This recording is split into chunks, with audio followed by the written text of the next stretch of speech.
Hello hi നമസ്കാരം. തുടരും എന്ന സിനിമ രണ്ടാമത് തിയേറ്ററിൽ പോയി കണ്ടു. എനിക്ക് തോന്നുന്നു ആ സിനിമ ഒരു വട്ടം കണ്ടവർ രണ്ടാമത് കാണുന്നതിനെക്കുറിച്ച് ആലോചിക്കുന്നുണ്ടാവും.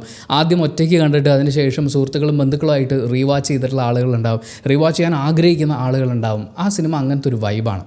പക്ഷേ ആ സിനിമയെക്കുറിച്ച് അത് റിലീസായ ദിവസം ഞാൻ സംസാരിച്ച കാര്യങ്ങളിൽ ഒരു കാര്യം, അതായത് സിനിമയെക്കുറിച്ചുള്ള അഭിപ്രായത്തിൽ മാറ്റമൊന്നുമില്ല, സിനിമ ഒരു ഗംഭീര തിയേറ്റർ എക്സ്പീരിയൻസ് തന്നെയായിരുന്നു.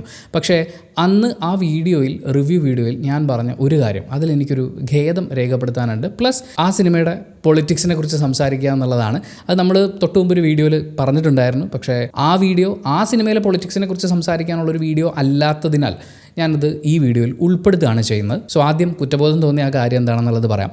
ഞാൻ സിനിമകളൊക്കെ കാണുന്നത് ആദ്യ ദിവസങ്ങളിൽ തന്നെയാണ്. പ്രത്യേകിച്ച് മോഹൻലാൽ, മമ്മൂട്ടി, വിജയ്, അജിത്ത് തുടങ്ങിയിട്ടുള്ളവരുടെയൊക്കെ സിനിമകൾ വരികയാണെങ്കിൽ ഫസ്റ്റ് ഡേ ഫസ്റ്റ് ഷോ നമ്മൾ കണ്ടിരിക്കും.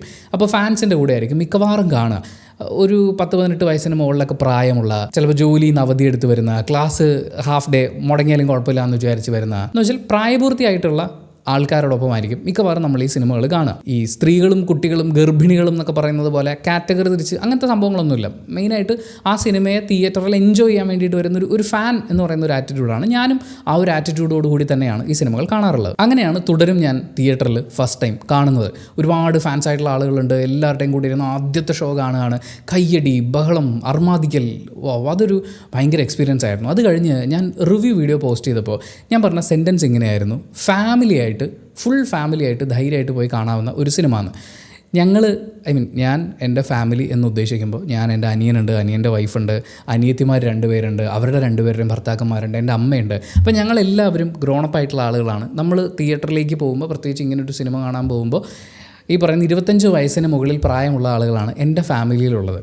അതുപോലെ തന്നെ ഫാമിലി എന്ന് പറയുമ്പോൾ എൻ്റെ മനസ്സിൽ പെട്ടെന്ന് വരുന്നൊരു ഇമേജ് എന്ന് പറഞ്ഞാൽ മോഹൻലാലിൻ്റെ പഴയ സിനിമകളൊക്കെ കണ്ട് ഇഷ്ടം തോന്നിയിട്ടുള്ള ഒരു അച്ഛനും അമ്മയും പ്രായപൂർത്തിയായിട്ടുള്ള 2 മക്കളും, അങ്ങനെയൊക്കെയുള്ളൊരു അർത്ഥത്തിലായിരുന്നു. കൊച്ചുകുട്ടികൾ എന്ന് പറയുന്ന ഒരു കാറ്റഗറി ഞാൻ ആ വീഡിയോയിൽ ഫാമിലിയിൽ നിന്ന് മെൻഷൻ ചെയ്യുമ്പോൾ ഉണ്ടായിരുന്നില്ല എന്നുള്ളതാണ് വാസ്തവം. എൻ്റെ ഒരു അഭിപ്രായത്തിൽ ഈ സിനിമ തിയേറ്ററിൽ പോയി കാണുമ്പോൾ നിങ്ങൾ കൊച്ചുകുട്ടികളെ ഒഴിവാക്കണേ എന്നുള്ളതാണ്.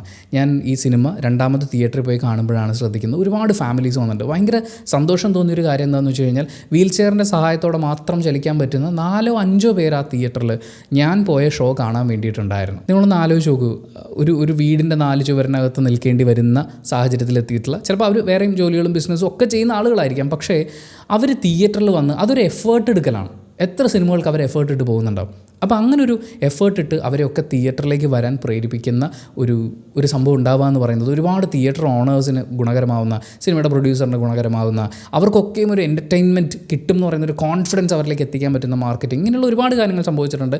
അതിനൊക്കെയും നമ്മൾ അഭിനന്ദനം അറിയിക്കുക തന്നെയാണ് ചെയ്യുന്നത്. പക്ഷേ അതേ തിയേറ്ററിൽ ഒരുപാട് കൊച്ചുകുട്ടികളുണ്ടായിരുന്നു. കൊച്ചുകുട്ടികൾ എന്ന് പറഞ്ഞാൽ ഒരു 5ാം ക്ലാസ്, 4ാം ക്ലാസ്, 3ാം ക്ലാസ്സിലൊക്കെ പഠിക്കുന്ന ആൺകുട്ടികളും പെൺകുട്ടികളും ഒക്കെ ഉണ്ടായിരുന്നു. അപ്പം നമ്മളൊന്ന് അവെയർ ആവുമല്ലോ. ഇപ്പോൾ ഞാനും എൻ്റെ അനിയനും അല്ലെങ്കിൽ അനിയത്തിയൊക്കെ സംസാരിച്ചുകൊണ്ടിരിക്കുമ്പോൾ നമ്മൾ പല വിഷയങ്ങളും സംസാരിക്കും. പക്ഷേ അനിയത്തിയുടെ കുഞ്ഞുണ്ട്, ഇച്ചു. അവൻ വളരെ ചെറിയൊരു കുട്ടിയാണ്. അവൻ കാണുന്നതെല്ലാം ഇമിറ്റേറ്റ് ചെയ്യുന്ന, കാണുന്നതിന് മുഴുവൻ ഉള്ളിലേക്ക് എടുക്കുന്ന, എല്ലാം ഇങ്ങനെ ഫോട്ടോസ്റ്റാറ്റ് എടുത്ത് വെക്കുന്ന പോലെ. കുട്ടികളൊക്കെ അങ്ങനെയാണ്. നമ്മുടെ ചുറ്റുമുള്ള കാര്യങ്ങളിൽ നിന്നാണ് നമ്മൾ കുട്ടിക്കാലത്ത് പല കാര്യങ്ങളും പഠിച്ചെടുത്തിട്ടുള്ളത്. പല വാല്യൂസും നമ്മുടെ ഉള്ളിൽ വന്നിട്ടുള്ളത് അങ്ങനെയാണ്. അപ്പോൾ ഇച്ചു ഇരിക്കുമ്പോൾ ഞങ്ങൾ പല കാര്യങ്ങളും സംസാരിക്കില്ല. ചിലപ്പോൾ ചില വാക്കുകൾ ഉപയോഗിക്കുന്നതിന് ഒരുപാട് റെസ്ട്രിക്ഷൻസ് ഉണ്ടാകും. അങ്ങനെ ഒരു കാര്യമുണ്ടല്ലോ. അതേ കാര്യം തിയേറ്ററിൽ കുട്ടികളോടൊപ്പം ഇരുന്ന സിനിമ കാണുമ്പോൾ ഞാൻ ശ്രദ്ധിക്കും. സ്ത്രീകൾക്കും കുട്ടികൾക്കും എതിരെയുള്ള അതിക്രമങ്ങൾ അല്ലെങ്കിൽ അത്തരം വയലൻ്റ് ആയിട്ടുള്ള രംഗങ്ങൾ സിനിമയിൽ ഒരുപാടുണ്ട്. അതിൻ്റെ ഒപ്പം തന്നെ ഈ ഫൈറ്റ് സീക്വൻസുകൾ നമ്മൾ നോക്കുകയാണെങ്കിലും ഈ അടുത്ത കാലത്ത് ഇന്ത്യൻ സിനിമയെ ഒട്ടാകെ ബാധിച്ചിട്ടുള്ള ഒരു വിഷയം തന്നെയാണ്. വളരെ വയലൻ്റ് ആയിട്ട് ഫാമിലിക്ക് വേണ്ടി ഒരുക്കുന്ന സിനിമകളിൽ പോലും വളരെ വയലൻ്റ് ആയിട്ടുള്ള ആക്ഷൻ സീക്വൻസുകൾ കാണിക്കുക എന്നുള്ളത്, ലാലേട്ടൻ്റെ മാസ് സീക്വൻസുകൾ കാണുക എന്ന് പറയുന്നത് നമുക്കൊരു ഹരമാണ്. പക്ഷേ അതിലൊരുപാട് ബ്ലഡ് ഇൻവോൾവ് ആയിട്ടിരിക്കുന്നു. കൊച്ചു കുട്ടികളെന്ന് പറയുമ്പോൾ ഈ 3ലും 4ലും ഒക്കെ പഠിക്കുന്ന കുട്ടികൾ, അവർക്കൊരു സന്തോഷവും രസമൊക്കെ ഉണ്ടാകും. അതിനപ്പുറത്തേക്ക് ഒരാൾ മറ്റേ ആളെ ഉപദ്രവിക്കുകയാണ്, തല്ലുകയാണ്. അപ്പോൾ അത് നല്ല സൗണ്ട് എഫക്റ്റിൽ, വീണ്ടും ഞാൻ പറയുന്നത് സിനിമ ഗംഭീരമായിട്ട് എടുത്തിട്ടുള്ള ഒരു സിനിമയാണ്. ഒരു അടി അടിക്കുമ്പോൾ, ഹെൽമെറ്റ് എടുത്ത ഒരാളുടെ തലയ്ക്കടിക്കുമ്പോൾ, അല്ലെങ്കിൽ ലാത്തി വെച്ചൊരു സ്ത്രീയെ പൊതിരെ തല്ലുമ്പോൾ, അവിടെയൊക്കെ അവർ സൗണ്ട് യൂസ് ചെയ്തിരിക്കുന്നത് ഗംഭീരമായിട്ടാണ്, ഭയങ്കര എഫക്റ്റീവായിട്ടാണ്. പക്ഷേ അതേ എഫക്റ്റോടു കൂടി നമ്മൾ ഈ കാര്യങ്ങൾ, ഇത്തരം വയലൻ്റ് രംഗങ്ങൾ കുട്ടികൾ കാണുമ്പോഴുണ്ടാകുന്ന ഒരു പ്രശ്നം, അത് നമ്മൾ ചർച്ച ചെയ്യേണ്ടത് തന്നെയാണ്. അല്ലെങ്കിൽ അങ്ങനെയുള്ള സാഹചര്യങ്ങൾ ഒഴിവാക്കണമെന്ന് തന്നെയാണ് എൻ്റെ ഒരു സജഷൻ. നിങ്ങൾ ഫാമിലി ആയിട്ട് പോയി കണ്ടോളൂ. പക്ഷേ കുട്ടികളുണ്ടെങ്കിൽ, കൊച്ചു കുട്ടികളുണ്ടെങ്കിൽ അവരെ ഒഴിവാക്കുക. സാധാരണ നമ്മളിങ്ങനെ പറയാറുള്ളത് പിള്ളേർ തിയേറ്ററിൽ ഇരുന്ന് ബഹളം വെച്ചു, കരഞ്ഞു, അതൊന്നും ഉണ്ടായിട്ടില്ല കേട്ടോ. പക്ഷേ ഈ കുട്ടികൾ കാണുന്നത് എന്താണ്? ഒരാൾ മറ്റൊരാളെ തല്ലുകൊണ്ട് ഒരാൾ വീഴുമ്പോൾ കുറേ ആൾക്കാർ ഇരുന്ന് കൈയടിക്കുന്നു. ഈ രീതിയിലാണ് വയലൻസിനെ ഇവർ ആക്സെപ്റ്റ് ചെയ്തുകൊണ്ടിരിക്കുന്നത്. പലപ്പോഴും നമ്മൾ ഈ സിനിമയിലെ വയലൻസിനെ കുറിച്ച് പറയുമ്പോൾ കുറേ ആൾക്കാർ പറയാറുണ്ട് സിനിമയിലെ വയലൻസ് കണ്ടിട്ട് ആരും വയലൻ്റ് ആവാൻ പോകുന്നില്ല എന്നുള്ളത്. അതൊക്കെ ശരിയാണ്, അതിനൊന്നും ഇവിടെ എതിർക്കാനൊന്നും നിൽക്കുന്നില്ല. പക്ഷേ വളരെയധികം കൺസിസ്റ്റൻ്റായി വയലൻ്റ് രംഗങ്ങൾ കൺസ്യൂം ചെയ്തുകൊണ്ടിരിക്കുന്ന ആളുകൾക്ക് വയലൻ്റ് ആയിട്ടുള്ള ഒരു ആക്ട് ജീവിതത്തിൽ ചെയ്യേണ്ടി വരുമ്പോഴും അതിനോടുണ്ടാകുന്ന ഒരു ഇമോഷണൽ കണക്റ്റ് നഷ്ടപ്പെടുന്നു എന്നുള്ളതാണ്. ഒരാളുടെ തലയ്ക്ക് ഒരടി കൈ കൊണ്ട് കൊടുക്കുക എന്ന് പറഞ്ഞു കഴിഞ്ഞാൽ എൻ്റെ കൈ വിറയ്ക്കും. കാര്യം അയാൾ അത്ര അധികം അത് വേദനിപ്പിക്കുമല്ലോ എന്ന് പറയുന്നൊരു ചിന്തയാണ്. പക്ഷേ അത്തരം സാഹചര്യങ്ങൾ ദിവസവും നേരിടുന്ന അത്തരം കണ്ടന്റ് എപ്പോഴും കൺസ്യൂം ചെയ്തുകൊണ്ടിരിക്കുന്ന ഒരാളാണ് ഞാനെങ്കിൽ നിങ്ങൾ ആലോചിച്ച് നോക്കൂ, ചില ആളുകൾക്ക് തല്ലാനും കുത്താനും ഒന്നും വലിയ ടെൻഷനൊന്നും ഉണ്ടാവില്ല. കാര്യം അവരത് കണ്ടുകൊണ്ടിരിക്കുകയാണ് അല്ലെങ്കിൽ അനുഭവിച്ചുകൊണ്ടിരിക്കുകയാണ്. അപ്പോൾ അവർക്കത് ചെയ്യാൻ ബുദ്ധിമുട്ടുണ്ടാവില്ല. അതേപോലെ സിനിമയിലും ഈ പറയുന്ന വയലൻ്റ് രംഗങ്ങൾ ഇങ്ങനെ കാണുമ്പോൾ ഒരാളുടെ ദേഹത്ത് നിന്ന് ചോര പൊടിഞ്ഞാൽ നമ്മൾ ഓടിച്ചെല്ലും, അയ്യോ എന്ത് പറ്റി. ചിലപ്പോൾ നമ്മുടെ കൈ കൊണ്ട് പറ്റിയതാണെങ്കിൽ പോലും നമ്മളൊരു 100 സോറിയൊക്കെ പറഞ്ഞ് നമ്മളൊരു ശത്രു ആണെങ്കിൽ പോലും അയാളുടെ ദേഹം മുറിയുക, അയാൾക്കൊരു വലിയ മുറിവ് നമ്മൾ കാരണം ഉണ്ടാവുക പറയുമ്പോൾ നമ്മൾ അയാളെ ഹെൽപ്പ് ചെയ്യാൻ നോക്കും. അങ്ങനത്തെ ഒരു മനുഷ്യൻ്റെ സാധനമുണ്ട്. പക്ഷെ സിനിമയിലേക്ക് വരുമ്പോൾ കൊന്നങ്ങ് തീർക്കുകയാണ്. ഇടിച്ച് ചതച്ച് എല്ല് പൊടിയുന്ന ശബ്ദവും മാംസം അരയുന്ന ശബ്ദവും ഒക്കെ സൗണ്ടിൽ നമ്മളിങ്ങനെ കേൾപ്പിച്ചുകൊണ്ടിരിക്കുകയാണ്. അപ്പോൾ അതിനോടുള്ള നമ്മുടെ ഒരു ഇമോഷണൽ ഒരു സാധനം ഉണ്ട്, അയ്യോ അങ്ങനെ ചെയ്യരുത് എന്ന് പറയുന്നൊരു കാര്യം. അതാണ് പതുക്കെ ഇല്ലാണ്ടായിക്കൊണ്ടിരിക്കുന്നത്. അല്ലെങ്കിൽ അത്തരം രംഗങ്ങൾ എപ്പോഴും കൺസ്യൂം ചെയ്തുകൊണ്ടിരിക്കുന്ന കുട്ടികളിലും ഈ മാറ്റം തന്നെയാണ് സംഭവിക്കുക. ഞാൻ ആത്മാർത്ഥമായിട്ട് പറയുന്നു, സിനിമയെക്കുറിച്ച് ആദ്യ ദിവസം ഞാൻ അഭിപ്രായം പറയുമ്പോൾ കൊച്ചുകുട്ടികൾ എന്ന് പറയുന്ന ഒരു കാര്യം എൻ്റെ മനസ്സിലില്ലായിരുന്നു. അതെൻ്റെ ഭാഗത്തു നിന്നുണ്ടായ ഒരു വലിയ വീഴ്ചയാണ്. അതിന് ഞാൻ മാപ്പ് പറയുകയാണ്. നിങ്ങൾ ഇനിയുള്ള ദിവസങ്ങളിലാണെങ്കിലും കുട്ടികളുമായിട്ട് തിയേറ്ററിലേക്ക് പോകുമ്പോൾ ഒരു 18 വയസ്സെങ്കിലും കഴിയട്ടെ. ശരിക്കും ഒരു 26 വയസ്സൊക്കെ കഴിയുമ്പോഴാണ് വയലൻസ് കാണുമ്പോൾ അയ്യോ ഇത്രയും വയലൻ്റ് ആയിട്ടുള്ള കാര്യങ്ങൾ നമ്മൾ ജീവിതത്തിൽ ചെയ്യരുത്, അല്ലെങ്കിൽ മറ്റേ ആൾക്ക് വേദനിക്കും എന്നൊക്കെ പറയുന്ന ചിന്തിക്കാൻ നമ്മളെ പ്രേരിപ്പിക്കുന്ന പ്രീഫ്രണ്ടൽ കോർട്ടക്സിൻ്റെ ഡെവലപ്മെൻറ്റ് നടക്കുന്നത്. അതിനു മുമ്പ് അത്തരം കാര്യങ്ങൾ കൺസ്യൂം ചെയ്യാതിരിക്കുന്നതാണ് നല്ലത്. പക്ഷേ മോഹൻലാൽ നമ്മുടെ ഇമോഷൻ, പിന്നെ അതിലൊരുപാട് ഫാമിലി എലമെൻസും കുറച്ച് വാല്യൂസും ചില മെസ്സേജസും ഒക്കെ ഉണ്ട്.